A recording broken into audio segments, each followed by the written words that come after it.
Hello everybody, my name is Cool Blue and I am bringing you guys yet another video of me playing a board game. This is going to be in the small box big game series because I guess this box is small enough. But today I'm going to be playing Set a Watch, which is this fantastic game here. This is the deluxe edition. So I was a Kickstarter backer back when they were in Kickstarter. But this is a game that basically I like to think of it kind of in the same family, in the same vein of Pandemic. So you know, take that how you will. I don't want to discredit or disparage the actual game itself. If you do hate Pandemic or you dislike it or you love it, you know, sure, take that as a boon. But ultimately, the goal is to kind of, you know, fight a horde of things or fight an onslaught of things. In this case, we're fighting a horde of monsters, and we're all adventurers, and we're camping, and it's called Set a Watch because we have to set a watch. It's a really interesting, mechanically speaking, very interesting game, and I like the idea of it. It's just something that, like I said, it kind of scratches that same itch that a Pandemic would, or that a Tiny Epic Defenders would, if you're into that kind of game. So, let's go ahead and explain what we're looking at. So, I have the game set up because the game does require a little bit of setup, so I'm not going to go through every single rule as far as explaining how to play, but it is a relatively straightforward game. Basically, we are adventurers, we have abilities, and there's 4 of us, there will always be 4 of you. And every round or every night, one of my 4 adventures will be camping. They will be at camp, and the other 3 will be watching for the night. So the one who's at camp is not active for that particular round, but the ones who are active are I'm able to use their abilities. We have to fight monsters and stuff that pop up, and there's like this whole campfire thing. It's a really cool mechanic in my mind. And also, you can see we use the box to actually set up some stuff, or I guess this is the board game box here that we use to kind of act as the board for some of the things, and that's kind of set up over there. So let's go ahead and just talk about some of the things that we're looking at. And actually, should be like that. I think that's what that's for. So there are character sheets, and each character sheet, and this is gonna be a little bit weird, but I'm just gonna hopefully this will work out. There's a 2 glares because of how I have my camera set up here. Can I tilt this to be... I guess that works. That works. Sure, we'll go with that. So as you can see, this is the one of the characters, the wizard, and each character has different abilities. So each character has a different ability that they can bring to the table. And let me adjust my mic. They have a different ability that they can bring to the table. In this case, the wizard has a special camping ability, which you can see at the bottom is teleport. I can do a special thing. And they also get 3 dice, and they have a different type of attack that they can do. And as far as their abilities, they actually come on little cards. And if I could find the matching one for the wizard.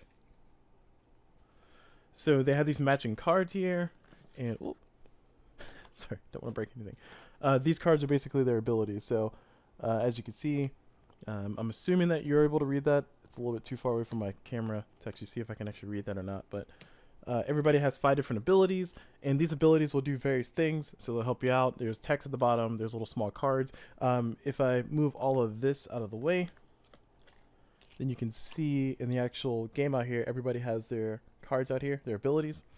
And those are the things that will give us kind of special augmentations to kind of battle the monsters, give us special little things to break the rules in the game, so on and so forth. You know, it's kind of like our character powers, the things that make us unique as our individual characters.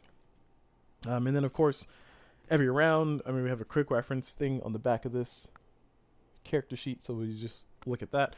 As you can see, every round goes through a few different phases. You have the phase 1 through 5. So first thing we do is we reveal, then we roll a dice, then we pick who's going to rest in the camp.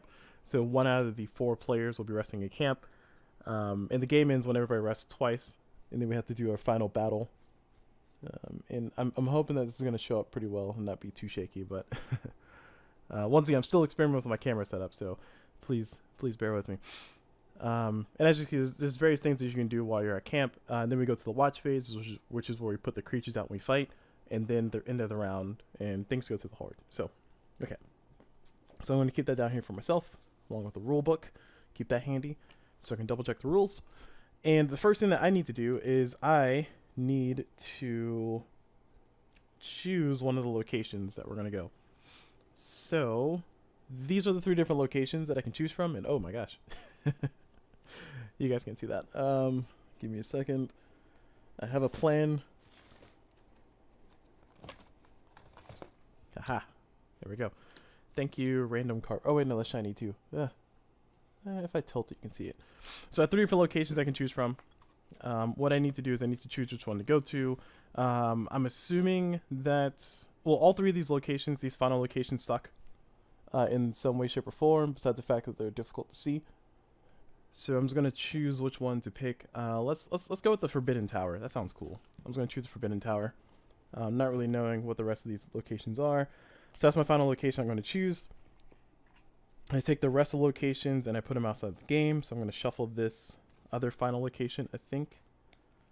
You know what? Let's sort it out to the side. We're just going to assume that I don't put that in the deck. So during the game, I can do various things to kind of manipulate the deck to kind of make it a little bit less hectic and hopefully less awful for me. So one of those things is to draw cards from the thing, and I didn't want to shuffle the other final cards in because I didn't want that to mess up everything too much. All right, cool. So there we go. That's all seated. That's all set. That's all ready. And we're going to go ahead and start with our reveal the next location. So we're going to first reveal the location. Oh wait, sorry. Before we do that, I also have to randomly disable one ability from everybody. So when the players take damage in this game, when they take damage with air quotes, what happens is that an ability is exhausted. And ability is exhausted by being flipped over. That means that the ability itself is not available, and you cannot use it until you rest and heal, or until somebody heals you, which there are some characters who have the ability to heal others. I think the wizard can heal during combat, but otherwise you have to heal from the camp. So in order to do that, I'm just going to choose, well, I don't have a d6 on me. I'm going to get a random number generator on my phone. And I'm going to, or actually, so the abilities I kind of pulled out at random, and I kind of placed them at random. So what I'm going to do is I'm just going to do from left to right, just in order. So this is going to be disabled, disabled, there you go, and then there you go, boom. Done. Random. All done. I don't know which abilities were disabled. I also don't know which abilities are out there because I haven't read things. I want to keep this as authentic as possible for you guys. Alright. So let's reveal the location. For the purpose of sanity, I'm going to put the locations here. They would normally go over there, but it's a little bit far away from me. And this location, just to give you a close-up, is right there. So this location is a forgotten graveyard. It says all defeated undead creatures go back to the bottom of the creature deck instead of the graveyard. And so there's a few symbols up here. The first symbol over here, this means how much campfire that we lose. So we're going to lose 2 fire. And this symbol means how many monsters we're going to draw to be in the lineup that we're going to fight against. At least that's what I recall it meaning. Just double checking so I don't tell you wrong things. Let's see.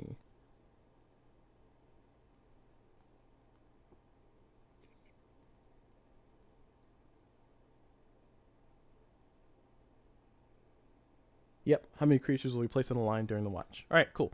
So, I'm going to go ahead and roll everybody's dice. So let's roll the rogue.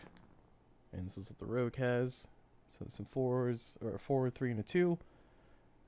And so some of these dice came with the game and they're really nice looking, but they're also like super dark. Like you have purple and black, and it's like, could you make it any harder to see, please? So this is a 7, a 5, and a 1. I'm hoping that you guys can see that through the camera. I hope the camera's focused enough to see that. This one is a 3, and an 8, and a 6. And last but not least, the Beastmaster. It's going to be a 1, a 7, and a 5. So 1, 7, and 5. And, oh man, I can already tell it's going to be a problem. It's going to be so far away from me, I'm not going to be able to see it. I will figure out how to deal with it. Alright, so that's their dice have been rolled. Now we're going to pick somebody who's going to rest at camp. And the resting player refreshes a card, then takes camp actions. So when you camp, you get to refresh a free card.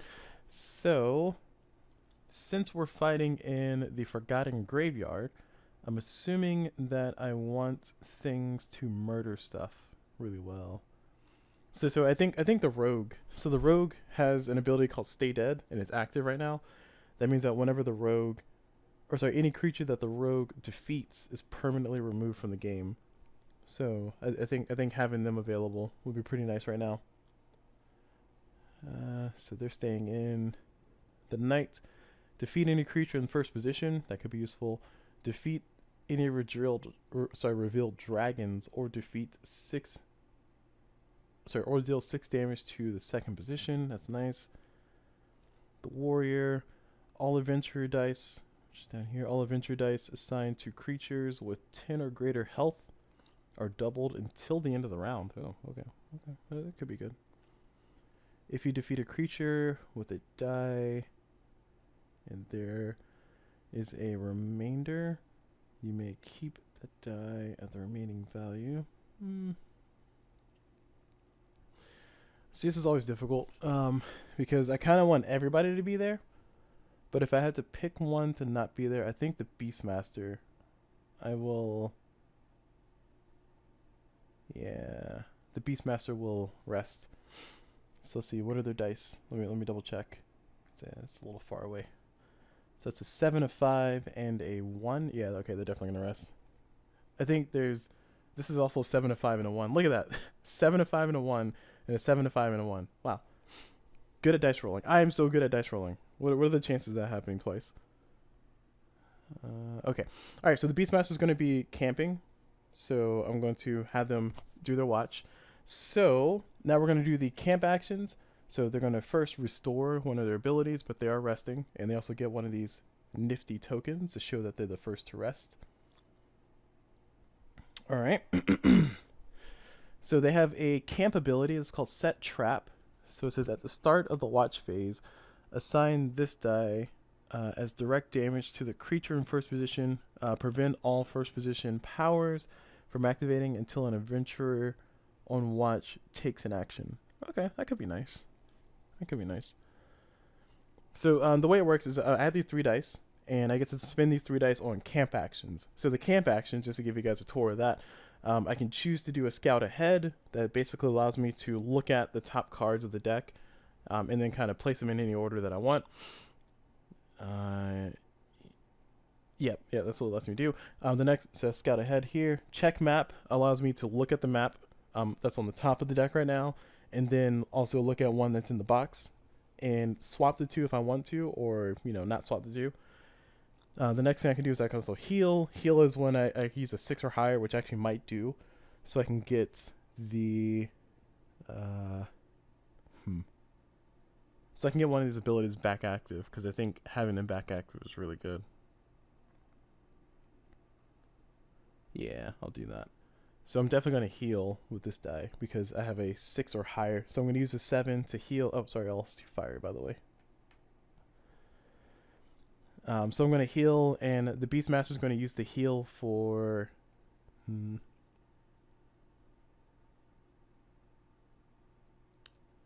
Taunt could be nice. So this one, wound says lower a revealed creature's health by half, round down.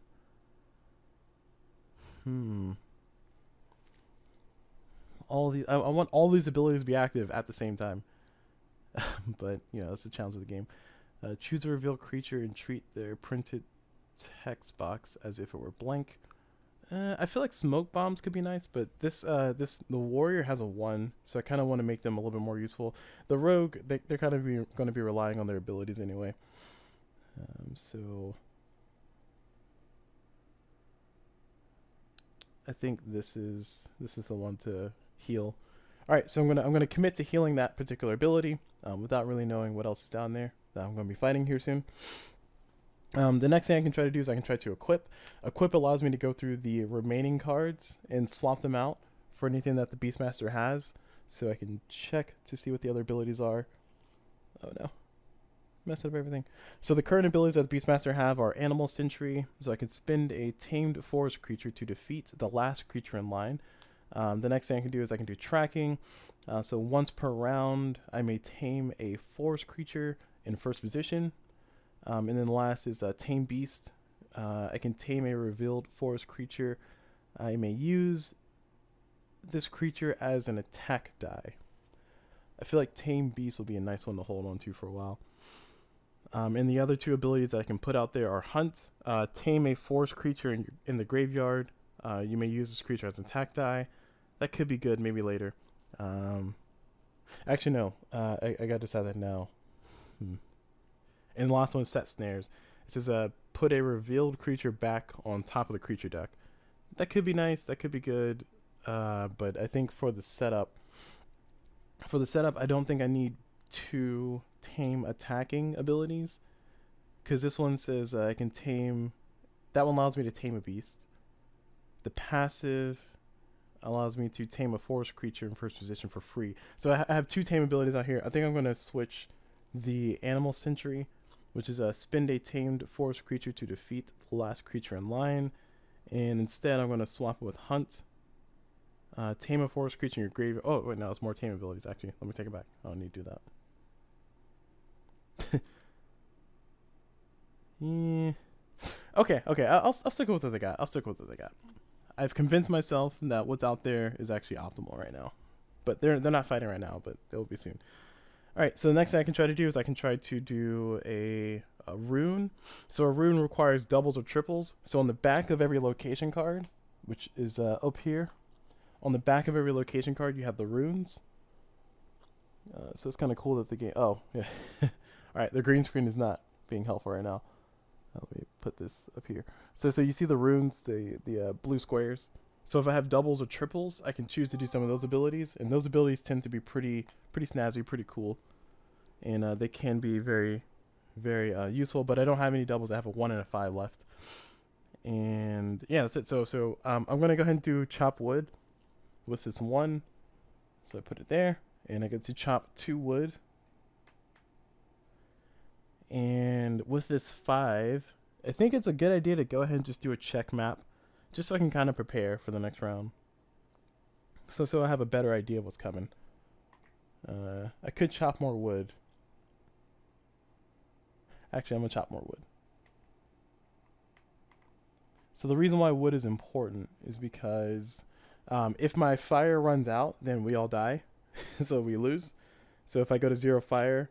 and then I think if I go to 0 fire and then I get hit more, or actually no, the fire allows me to see the line. That's the mechanic of the game. I don't think the fire has any contingency on if we lose or win.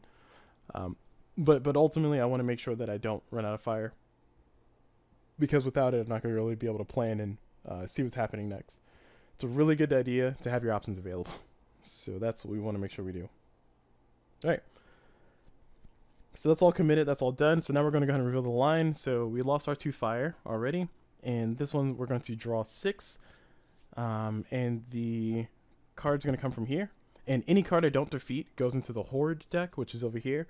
This will normally be in the box over there, but I put it here because the box is way over there and I'm way over here. So I want to make sure I have the ability to reach things. So we're going to start by revealing, we're going to draw 6, 2, 3. 4, 5, 6. I think that's all on camera, just barely. Alright, so I drew 6 cards, and I can see the sleeves just a little bit.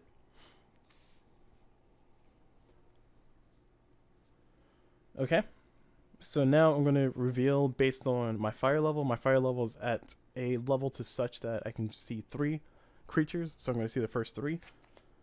So this one has an ongoing. Alright, so these are 3 creatures that I'm going to be fighting. This is going to be a little awkward here, but this is the front of the line. So this is the shade. It says the shade's base health is equal to 16 and minus the current firewood level. So the firewood level is currently equal to 12. So this monster is equal 4 health. So let me just put this dice here.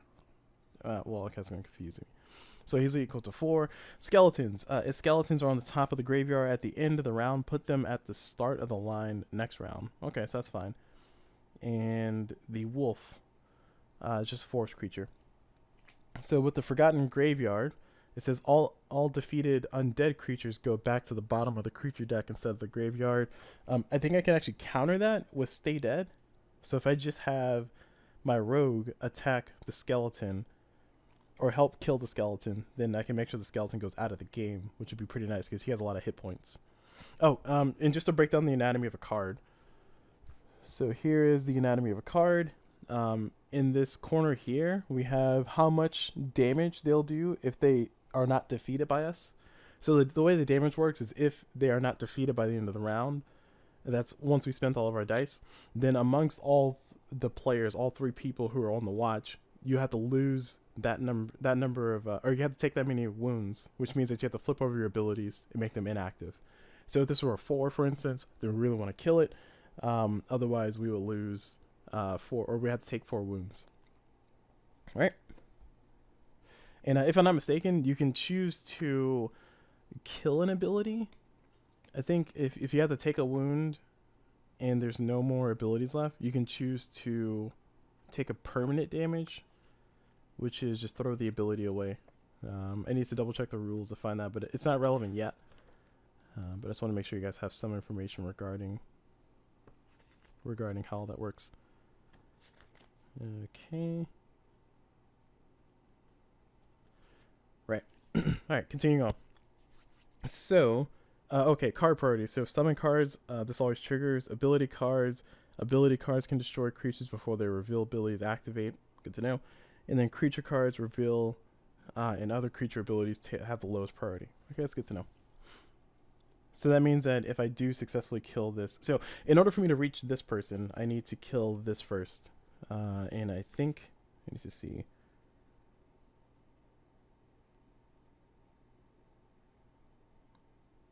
So during the watch phase is put out the creature line and reveal based on the fire level as a party. Choose the order that you want to spend your dice as direct attacks or active abilities, and then exhaust a card to increase the firewood by 2. So I can choose to exhaust a card to increase the firewood by 2. That's good to know.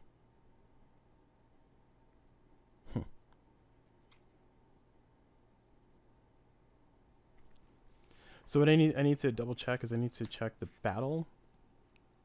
As far as the battle is concerned.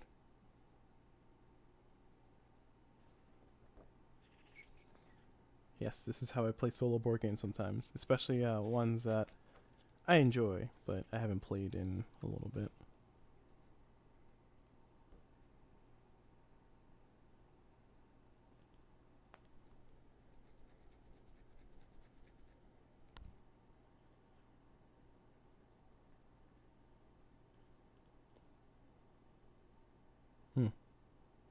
Alright, so its passive abilities do not require dice. All abilities are used by assigning a dice to exhaust them. Oh, so I can choose to use a dice or exhaust the ability. And this means that the ability can be used a maximum of 2 times per location, once with the dice and once if exhausted. Good to know. So better clarification. It says, when does the rogue's ability Stay Dead apply? Whenever the rogue assigns a dice to a creature or uses an ability that defeats a creature. That's when Stay Dead kicks in. Okay, good to know. Good to know. So I thought there was a section that spoke on the actual fighting. So that's one of my main gripes with this game was just the way the rulebook was laid out. I understand the rulebook as a reference guide, but as far as playing the game, like the flow of the game, it would be really nice to have like a chart that shows the flow of the game, kind of somewhere up front.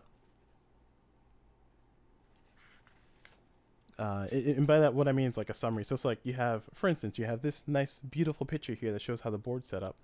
If we could have something like that for the turn phase, and I know, here on the back of the rulebook, it's there, but it would be nice if it was further up. So,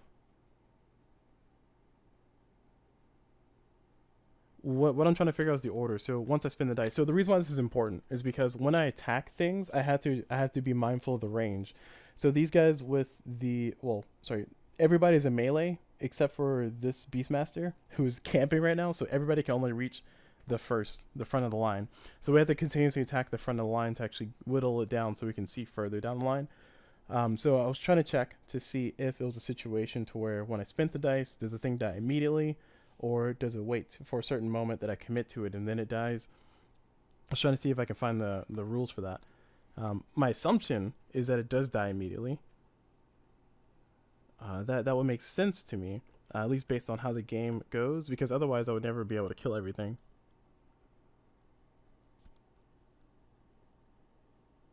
Okay, so here, who goes first in combat? There's no turn order. Players decide amongst themselves in what order they will use their dice for attacks or to activate ability. Still doesn't answer my question. All right. I will... Let's see. So reveal monsters, we do the firewood. Okay, when all creatures' lines have been defeated, move on to the next round.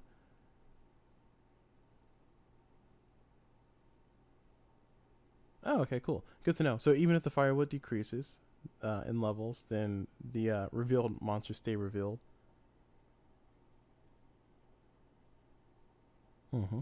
Okay, okay. So we use our dice and our abilities cards to send creatures to the graveyard. Okay.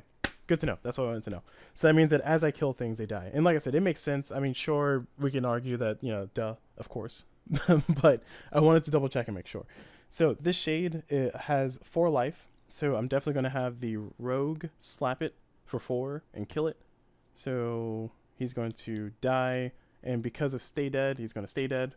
So that's used. And this is going to go out of the game instead of to the graveyard. Really nice to cull the deck.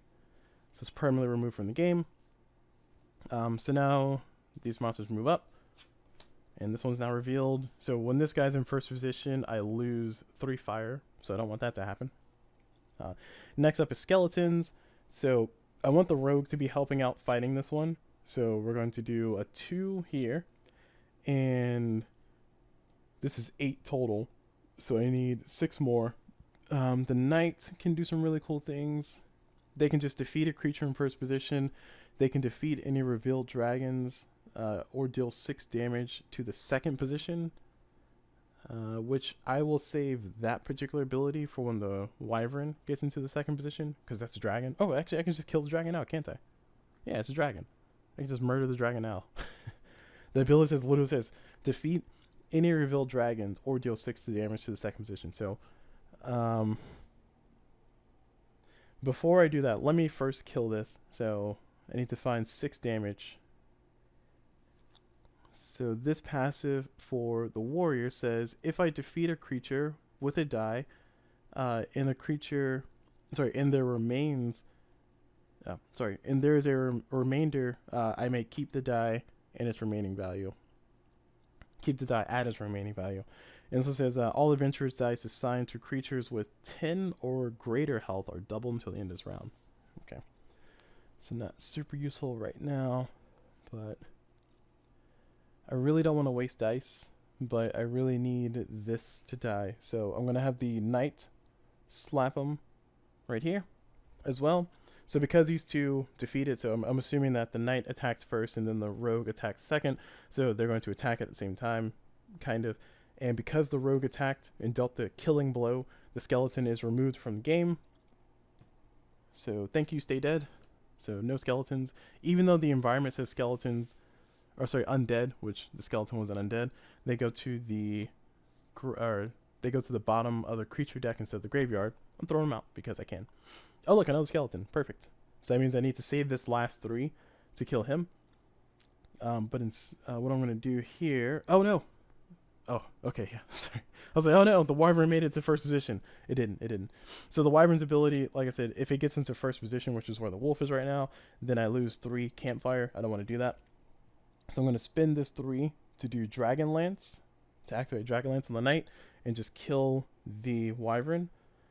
So the wyvern is going to go into the graveyard, which is here.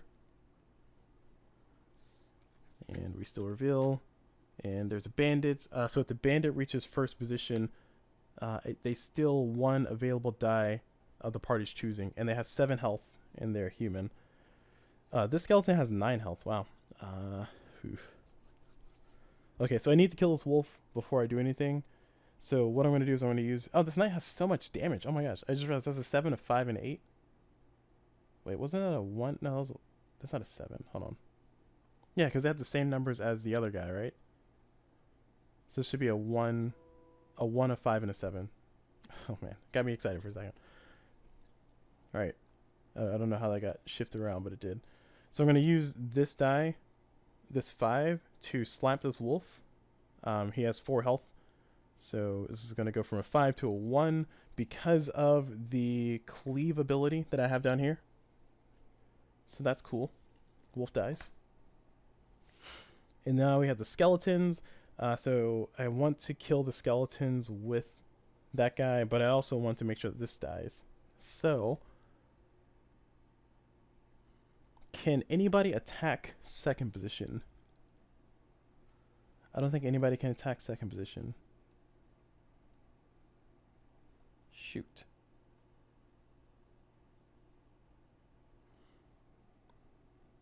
Well, you know, to be fair, I really don't care if the bandit steals my die, because I get to choose which die they steal.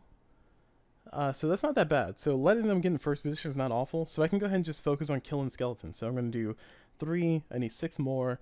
That 6 more is going to come from the warrior, because the warrior has all their stuff ready to go. Yeah. Yeah. So the warrior is going to do 6 damage to it. Well, I guess the warrior has to do all of his damage. Can I choose? It says if you defeat a creature. Oh, so he has to defeat a creature to have leftovers. Okay. Okay. So based on the text of this, I have to, or this person has to defeat it in order for me to receive the benefit of cleave.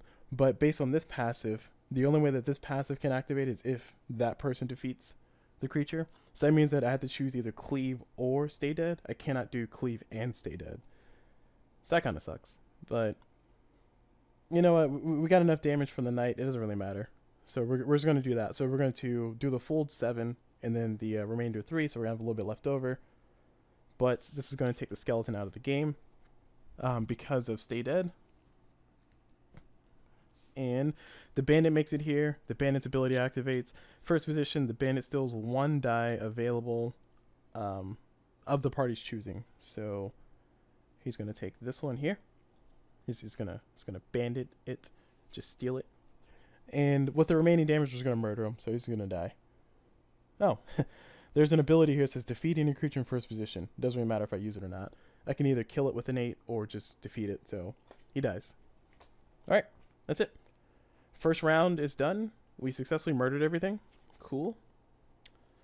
Let's see. In the round, add any creatures that were not defeated to the horde 1 by 1, triggering any relevant powers. Adventurers on watch exhaust cards. Sorry, adventurers on watch exhaust cards as a party based on their damage. Okay, there's no damage, so nothing is exhausted. So yeah, so the first round is done. That's good. That was a really good. That was a really easy, nice and easy, lemon squeezy first round. Cool. So let's go ahead and move on to the next round. We're gonna reveal the next location, and this one is we're gonna lose 4 fire. Oh my gosh. All right. So it's the desert ruins.